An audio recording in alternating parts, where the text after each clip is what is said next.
Hi everyone, number one Marmaduke fan here, and I've kind of got a Schrodinger's cat of comic book reviews. The only reason I know what Schrodinger's cat even is because of the hashtag the science I bleeping love science Facebook page. Essentially, it's a thought experiment about subatomic science that I don't even understand, where Schrodinger said that for this idea about subatomic physics to be true, a cat could theoretically be alive and dead at the same time until we open the box and see whether it's alive or dead. So it's a weird thought experiment. It's essentially just an illustration of the law of non-contradiction. But today I've got a Schrodinger's cat situation because I'm looking at Batman Beyond Trade Paperback, Volume 2, City of Yesterday. And I honestly do not know if this is SJW trash or if this is great and subtle. I kind of have the opposite problem that Zach has had, where Zach started doing a detox series where he'd read a bunch of good comics in a sitting to help him recover from reading a bunch of SJW trash in a row. I'm not sure if I've been immunized to SJW trash, so I'm not as angry as I should be, or if I'm so annoyed by after finishing Punisher the Platoon #2, maybe now I'm hypersensitive and I'm breathing too much into this. So I'm just going to talk through it, and you guys can let me know in the comments if I need my own detox time here. So pretty much I already reviewed the first volume of Batman Beyond, and I really dug it. I thought it was a great action-adventure story. It started really good, and it kept building the stakes. Boom, boom, boom. It moved really fast. It was fun for me as a fan of the animated series. You could go watch that review, and pretty much everything I said there would be pretty much true of this continuation. It's still a good action comic. I still think it's pretty well drawn. I still think Barbara Gordon's too old to be running around and being Tim Drake's sidekick. I think that's a role that should have gone to Max. Come on, guys. She's got short pink hair. She's black. She is a super genius. She's got kind of a salty personality, and she is such an awesome character. She has all the superficial traits that would make an SJW diversity character, but because in the series she actually has flaws and makes mistakes, and because she actually empathizes with Terry and helps Terry out, she comes off as a really kick-butt secondary character. She's a great part of that supporting cast, and it just 2 volumes in a row, it feels like they've really missed an opportunity. If you're going to have a story set, this isn't the animated series universe of Batman Beyond, but it's a universe that's similar to the animated series. Well, don't miss the opportunity to have some of the characters we liked from that series come back and maybe let 50, 60, 70, 80-year-old Barbara Gordon. Let her go into retirement and get some fresh blood. I also mentioned that I thought Micron was an excellent guest star, where he looked cool and he didn't upstage Batman. And the political theme of Volume 2, City of Yesterday, is actually the B plot. The A plot is just sort of a generic adventure story. It's fun. There's some fighting, and then as I started to read it, when I got about halfway through the book and I started noticing the political B plot, my first thought was, oh, this is great. This is so subtle. This is much better than Punisher the Platoon. This is like another love letter to SJW Marvel of how they could talk about politics and not be so on the nose or blatantly annoying about it. And then as I read more and more, the political message started getting more and more on the nose and less tactful. So that's the reason I'm conflicted. So let's start telling you the story. So the B plot starts where Gotham, essentially Brother Eye has destroyed most of the worlds, right? So there's very little resources. There's anarchy. The society has collapsed, and Gotham is one of the very few places that's remained intact because Bruce Wayne was able to protect it from Brother Eye. And there's a shot of a wall and a huge mass of humanity. The teeming masses are begging to be let in, and the Gotham police are keeping them out, and Batman essentially wants them to let all the refugees in and share in Gotham's resources and food and medicine. And then Luke Fox, who is the son of Lucius Fox is the mayor. He also apparently was Batwing. That's a character I know nothing about and have a hard time caring about it, because Batwing is kind of the dumbest name for a Batman sidekick ever. Just go commit to the bit and make him Batboy or something. I don't know. But so Luke Fox has grown up and he's the mayor, and he makes a rational point. If we let them into Gotham, the entire system will collapse. We have limited resources. If you let in thousands and thousands of people into a place where you have limited resources, they will consume the resources, and then everyone lives in anarchy. Then everyone starves to death. This isn't a very hard point to understand. If you have a sandwich and there's a hungry kid outside, you can share the sandwich and help the hungry kid. But if you have a sandwich and there's 1,000 people outside and they're all threatening to burn your house down, well, you giving them a sandwich and letting your kids starve to death, that's not going to help the 1,000 people outside your house. You need to have enough resources to actually help people for you to be able to help them. And then sharing for the sake of sharing when you don't have enough food to keep everyone alive, that's a pointless gesture. So pretty much Batman, it's Tim Drake, by the way, in the Batman Beyond suit, but he says, okay, well, try to figure out a solution to this problem, and then Batman Beyond goes on his adventure.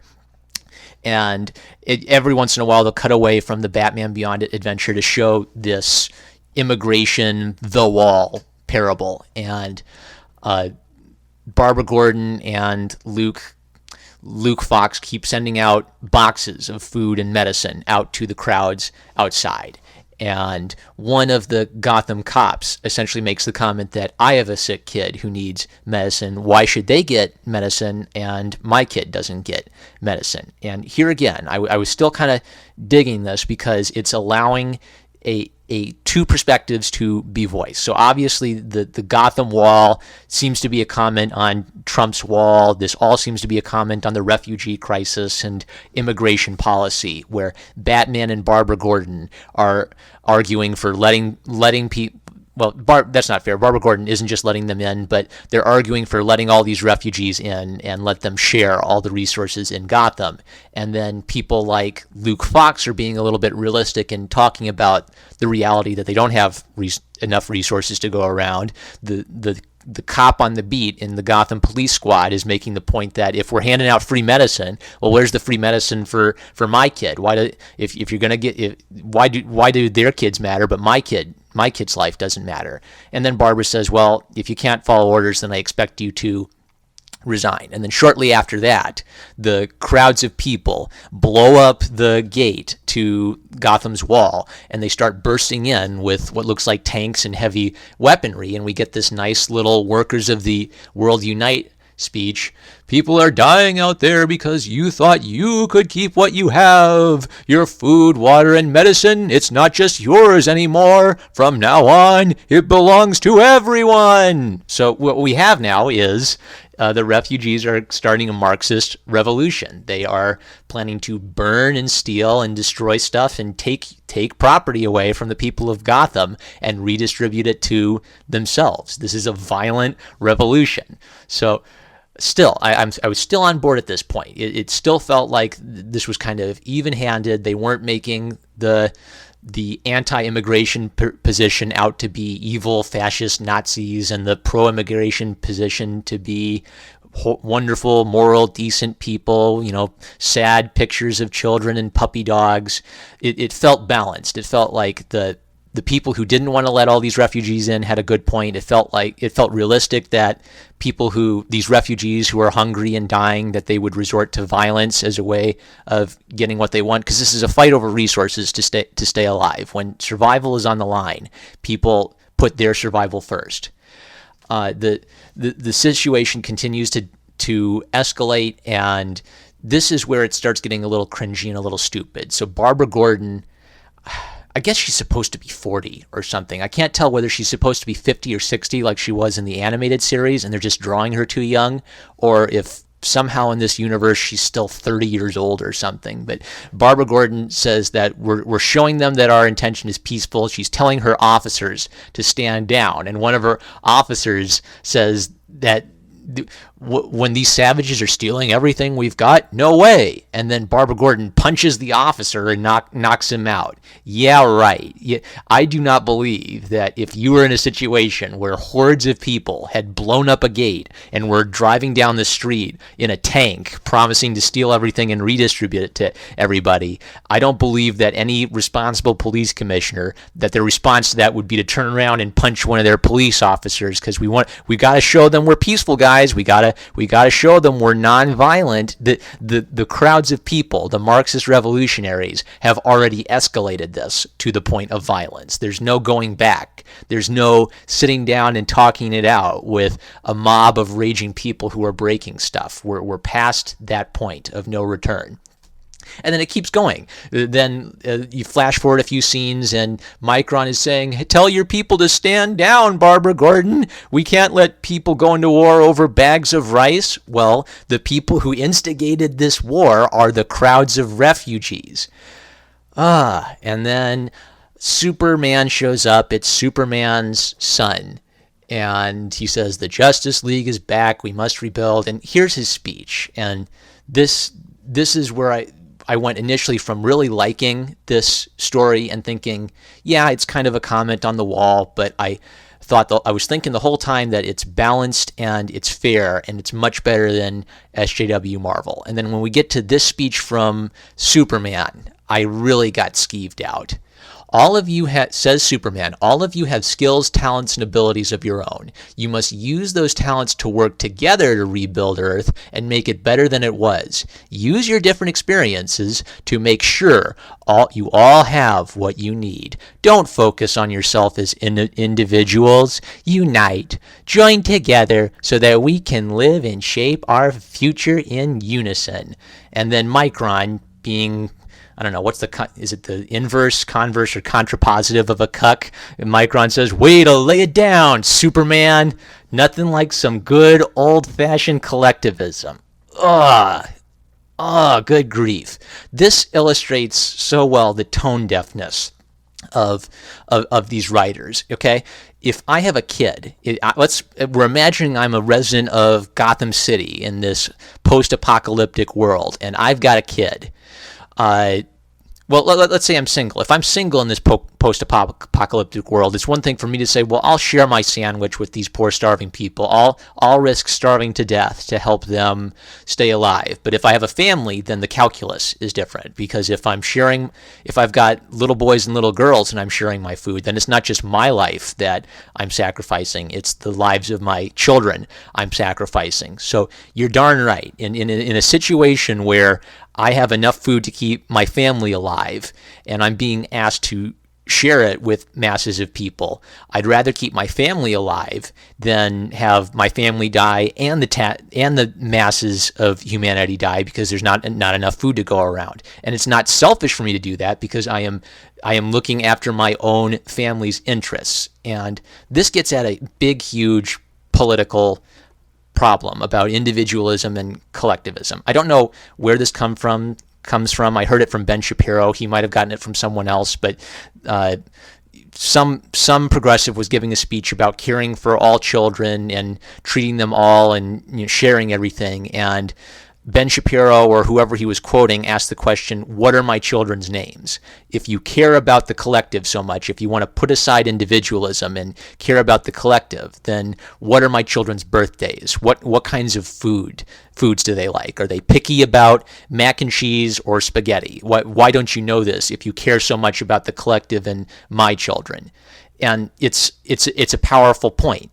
The individualism, I don't know, and Ayn Rand. So I've read a little Ayn Rand, and my interpretation of Ayn Rand is she's kind of she's a version of libertarianism, but she doesn't represent all of libertarianism, because Ayn Rand kind of had the idea that to look after number one, to look out look out for yourself as an individual is itself moral, and that you're not morally obligated to share or help anyone else. It's actually moral if you let other people fend for themselves and they become self-reliant and individualistic. And I think the term for this is ethical egoism, that you should be egotistical, that you should look out for your own ego and your own affairs. And then Thomas Sowell will write about something called not ethical egoism, but essentially descriptive egoism or psychological egoism. It's not that being selfish is good.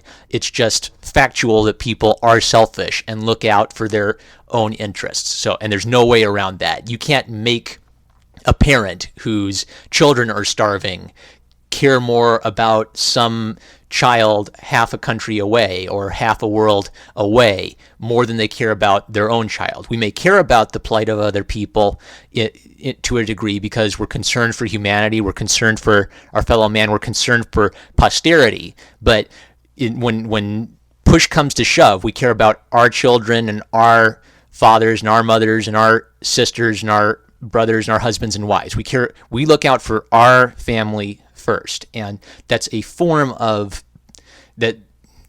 It's selfish in the sense that we're looking out for our own family, but it's selfless in the sense that we're putting our family's needs before our own needs. And this is the thing I think the left keeps missing. Superman's speech is essentially put aside your individuality and work for the sake of the collective, and that's too abstract. I made the sandwich. He's floating there above everybody's heads with his superpowers. Is Superman gonna go grow the food that makes the sandwiches that I'm supposed to share, or does Superman get to fly around telling everybody extolling the virtues of collectivism to everybody? Everything about this picture is so creepy. Even if his expression is sinister. Screw collectivism, guys. So yeah, my conclusion is that Batman Beyond started as an A in being a good example of subtle political storytelling, and then just gradually kept hammering the same point over and over and over again. And then this Superman communist speech feels like it belongs in Red Sun, not a good Batman Beyond book. I really like the sketches at the end of the book, though. I gotta say that. So artistically, I'm really impressed by the finished art. I'm really impressed by the process art and getting to see the steps in achieving the finished art. The A-plot, the adventure story with Batman, was still pretty good. I didn't like it quite as much as Volume 1, which I thought was just a tremendous action-adventure story consistently. That's all. I'm #1 Marmaduke fan, and there's some SJW DC too, guys. I'm sorry, my fellow Batman bros. There's a creep effect from Marvel over to our boy Bats. I'm #1 Marmaduke fan. Love you guys. Catch you later.